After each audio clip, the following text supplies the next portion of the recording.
UK में property invest कर रखी है या किसी भी फॉर्म में आपने मनी इन्वेस्ट कर रखी है और आपको कंसर्न है कि आपके जाने के बाद क्या यह पैसा आपके बच्चों को या जो भी आपके इनहेरिटेंस में लोग हैं उनको मिल पाएगा, तो ये डेफिनेटली ये मिल जाता है। बट यूके में स्पेशली यहाँ पे इनहेरिटेंस टैक्स बहुत ज्यादा होता है। तो अगर आपने फाइनेंशियल प्लानिंग अभी तक नहीं करी है अपनी बच्चों को लेके, तो I guess this is the right time आप इस वीडियो को एंड टू एंड देखिए, क्योंकि इसमें बताने वाला हूँ कि क्या होता है इनहेरिटेंस टैक्स, जो कि हर उस बंदे के ऊपर एप्लीकेबल होता है जो यूके में रहता है, यूके में अर्न करता है या यूके में कोई एसेट ले रखा है किसी तरीके का। इसके साथ हम ये भी बात करेंगे कि आपके पास क्या क्या ऑप्शंस है कि आप इस टैक्स को कम कर सकते हो या अवॉइड कर सकते हो। तो वीडियो पूरी एंड तक जरूर देखिए, ये बहुत ही हेल्पफुल वीडियो होने वाली है। बट उससे पहले अगर चैनल को सब्सक्राइब नहीं किया है तो सब्सक्राइब कर देना, ताकि हमें ऐसे मोटिवेट करता रहे, ताकि आपके साथ हम ऐसी यूजफुल वीडियोस बना के शेयर करते हैं। तो चलिए स्टार्ट करते हैं आज का वीडियो। तो पहले बात करते हैं क्या होता है इनहेरिटेंस टैक्स। तो बेसिकली जो भी इंसान यूके में रहता है, अर्न करता है और उसने किसी भी फॉर्म में मनी इन्वेस्ट कर रखी है, चाहे वो लेट से यहाँ की शेयर मार्केट में आईसा के थ्रू इन्वेस्ट कर रखा हो, उसने प्रॉपर्टी ले रखी हो या किसी भी तरीके का उसके पास फाइनेंशियल एसेट्स हैं, उसके पास जब तक वो जिंदा है तब तक वो ठीक है। बट अगर उनके जाने के बाद वो चाहते हैं कि वो जो इनहेरिटेंस जो भी उनके पास एस्टेट्स हैं वो उनके बच्चों के पास चला जाए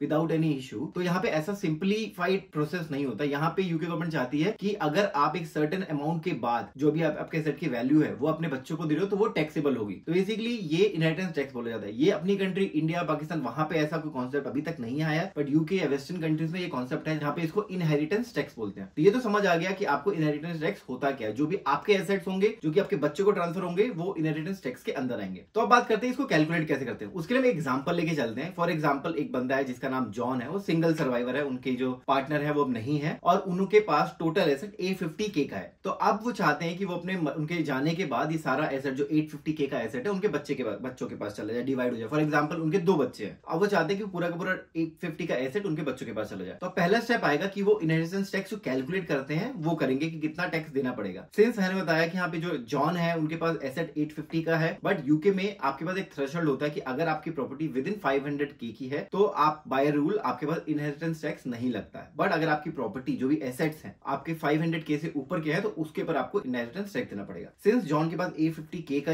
एसेट्स हैं और जो लिमिट है थ्रेशोल्ड वो 500K की है, तो बेसिकली इनिशियल 500K पे कोई टैक्स नहीं लगेगा, बट जो 350K एडिशनल एसेट्स हैं उसके पर आपको इनहेरिटेंस टैक्स देना पड़ेगा। अब परसेंटेज होता है 40%। तो बेसिकली जो 350K का जो 40% होगा वो आपके बच्चों को देना पड़ेगा यूके गवर्नमेंट को, ताकि वो जो पूरा का पूरा एसेट है अपने पास ले सके। तो ये तो बात हो गई टैक्स कैलकुलेशन की। तो जैसे कि हमने देखा एग्जांपल में जॉन के जो एसेट्स थे टोटल 850K के, उसके जो टैक्सेबल अमाउंट था वो 350K का था और जिस पर रेट ऑफ जो लगेगा टैक्स का होगा 40%। तो इन शॉर्ट अगर हम कैलकुलेट करें तो उनके बच्चों को 140K का टैक्स देना पड़ेगा यूके गवर्नमेंट को, ताकि वो पूरा 850K का एसेट अपने पास ले सके, जो कि एक बहुत बड़ा अमाउंट है किसी भी बंदे के लिए यूके में, कि एक आपको एसेट अपने पास जो फैमिली का एसेट है उसको खुद के पास लाने के लिए आपको यूके गवर्नमेंट को टैक्स देना पड़ेगा। बट यहाँ पे ऐसा नहीं कि आपको टैक्स देना ही पड़ेगा, क्योंकि यहाँ पे बहुत सारे रूल्स हैं, बहुत सारे ऑप्शंस हैं जिसके थ्रू आप इस टैक्स को कम कर सकते हो या इसको अवॉइड भी कर सकते हो। तो पहला ऑप्शन हमारे पास होता है गिफ्ट डीड का। बेसिकली अगर जॉन, फॉर एग्जांपल हम जॉन की बात करें अपने एग्जांपल में, जॉन अपने जिंदा रहते ही एक gift as a gift asset अपने बच्चों को ट्रांसफर कर दे। फॉर एग्जांपल वो 200K का या 400K का गिफ्ट एसेट अपने बच्चों को दे देते हैं, 200 ईच को।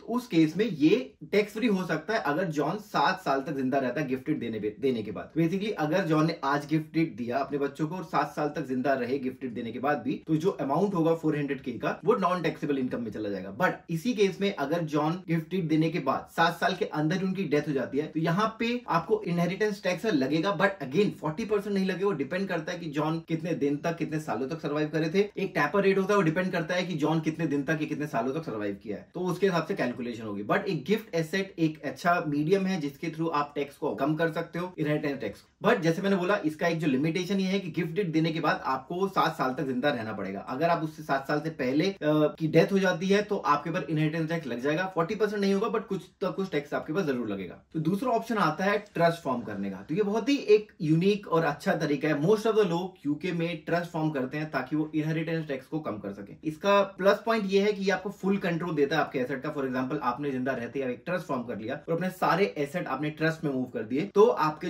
जो भी एसेट्स हैं वो इनहेरिटेंस टैक्स के बाहर हो जाते हैं। तो उस पे आपके बच्चे को कोई भी इनहेरिटेंस टैक्स नहीं देना पड़ेगा। बट इसका जो नेगेटिव साइड ये है कि ये बहुत ही कॉम्प्लेक्स होता है इसको सेटअप करना। हर कोई बंदा इजीली इसको सेटअप नहीं कर सकता। इसके लिए आपको एक प्रोफेशनल की हेल्प लेनी पड़ती है। अगर अच्छे तरीके से इसको ट्रस्ट को फॉर्म किया जाए तो हो सकता है आपको 0% इनहेरिटेंस टैक्स देना पड़े। बट कुछ केसेस में, कुछ टाइप ऑफ ट्रस्ट में आपको उनकी जो एनुअल चार्जेस या लेट्स से कुछ परसेंटेज आपको उसकी मेंटेनेंस या उससे टैक्स प्रोवाइड देना पड़ता है। डिपेंड करता है किस टाइप का ट्रस्ट ट्रस्ट आप फॉर्म कर रहे हो। तो इसीलिए बोलते हैं कि जब भी अगर आप ट्रस्ट फॉर्म कर रहे हो अपने इनहेरिटेंस टैक्स को अवॉइड करने के लिए, कम करने के लिए, तो किसी लीगल प्रोफेशनल बंदे को हायर करो या जिसके पास बहुत सारा एक्सपीरियंस हो, जो कि अच्छे से आपको ट्रस्ट फॉर्म कर सके। तो तीसरा ऑप्शन होता है ये इनहेरिटेंस टैक्स को कम करने का, एक ऑप्शन होता है लाइफ इंश्योरेंस लेने का। तो इसमें आप क्या कर सकते हो, आप अपना एक लाइफ इंश्योरेंस ले सकते हो और जो उसका जो पे आउट होगा वो आपका इनहेरिटेंस टैक्स को कवर कर देगा। तो बेसिकली आपका इनहेरिटेंस टैक्स कम नहीं हुआ है सिंस आपने लाइफ इंश्योरेंस पॉलिसी ले ली, और जो उसका पे आउट होगा जो कि आपके बच्चों को डायरेक्टली मिल जाएगा, उसको उस अमाउंट को यूज करके वो इनहेरिटेंस टैक्स को दे सकते हैं। फॉर एग्जांपल हमने एक एग्जांपल लिया था जॉन का, जहां पे उसका जो टैक्स था इनहेरिटेंस टैक्स 140K के पास आ रहा था। तो सिंस अगर जॉन एक लाइफ इंश्योरेंस पॉलिसी ले लेता है 140K की, तो उन जॉन की डेथ के बाद जो भी अमाउंट उसके बच्चों को मिलेगा 140K का, वो कवर कर देगा इनहेरिटेंस टैक्स को। तो बेसिकली यहाँ नलीफाई हो गया। तो बच्चों को अपनी जेब से कुछ सेल करके या कुछ अपनी सेविंग को विड्रॉ करके वो टैक्स नहीं देना पड़ा। तो उसी जो इंश्योरेंस प्रीमियम का पैसा आया उसी को यूज करके उन्होंने इनहेरिटेंस टैक्स दे दिया,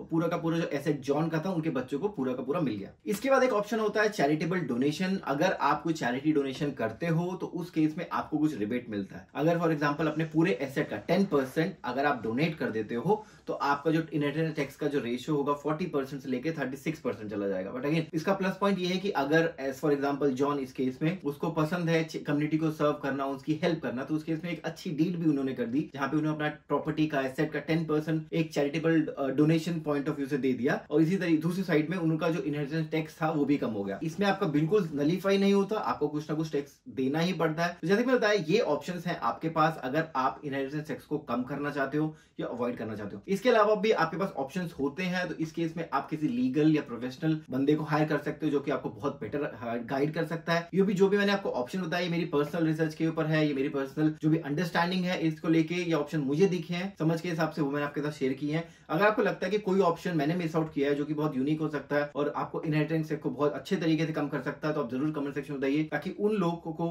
पता लग सके जो कि अपने इनहेरिटेंस टैक्स को कम करना चाहते हैं। तो guys we will come up with the next video soon. Until then take care, bye.